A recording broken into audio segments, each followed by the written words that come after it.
Okay. What's up guys, it's your boy Red, back with our next one. Let me get into it one time. So today we have 5 tips that will help you perform better in solo queue. While these tips can improve your overall gameplay, they're more geared towards helping solo queue players rank up. So I started personally my favorite tip, which is to pair up with someone when going in for a kill. Let me put it simply. There's a team-based game. The more your team work together, the higher your chances are of winning.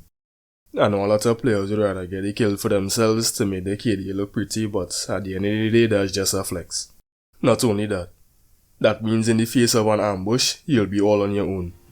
And it also just increases your chances of getting the kill, so why not just go with somebody else? And remember, there's no I in team. So tip number 2 for ranking up in solo queue is to use heroes that could do a lot on their own. Yes, I know I said before that this is a team-based game, and that's true, it still is. But the fact stands that some heroes could just do a lot more than others without the aid of their teammate. I'll make an entire video listing all the heroes that could do a lot on their own, but off the top of the dome, I'm thinking of Jungle. Before the Ice Queen and Glowing One buff, this hero was real mediocre, but now she actually real good.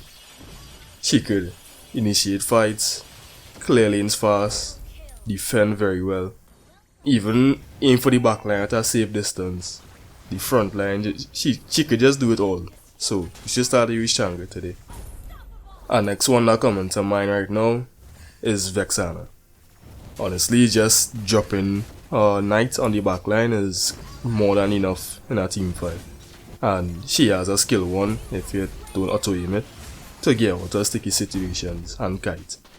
And next one I'm thinking of is Cyclops if you manage to master him and play him properly. As you probably noticed, it's real mage heavy, but that's just the way the game is, and if I was you I would have used more mages, cause you have to do what you have to do to rank up. If you enjoyed the video so far, I would appreciate if you like and subscribe, it helps out a lot. Back to the video.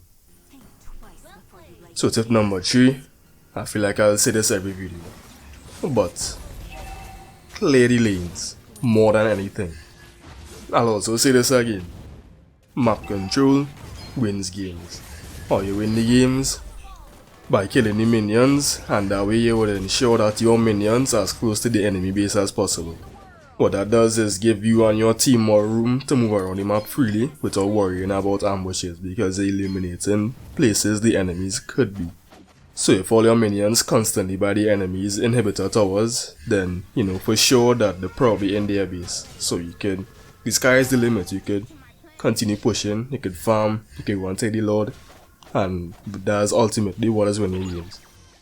And when it is you're constantly killing the minions and pushing, you're forcing the enemies to do the same, the consequence for them not clearing the lanes afterwards is losing their tower, which is a bigger payoff than getting a bunch of kills in a team fight. So next time you find that you're looking for kills, slap yourself and go and kill the minions instead. Tip number 4, don't get sucked in. There will come a time, or there probably has been a time already, that your team takes some real weird fight, and like right from the start you could see that unlosable, but you're still jumping anyway. Yeah, I've been there as well. Don't do that. Sometimes in a situation like that, you get to just 100% abandon them, and you'll never be wrong for doing that. But what you could do, if you have range, try to slow down the enemies, get some kind of crowd control so that your teammates could escape. Cause at the end of the day, if one of your teammates die, then it'll just be unfavorable for you. But sometimes it's just way too ridiculous and you have to pull all the way back. But please, please, please analyze the fight from the start and do not get sucked in. But I'll be responsible here and say this isn't an incentive to play like a coward. Sometimes playing it too safe is also just as bad as getting sucked in.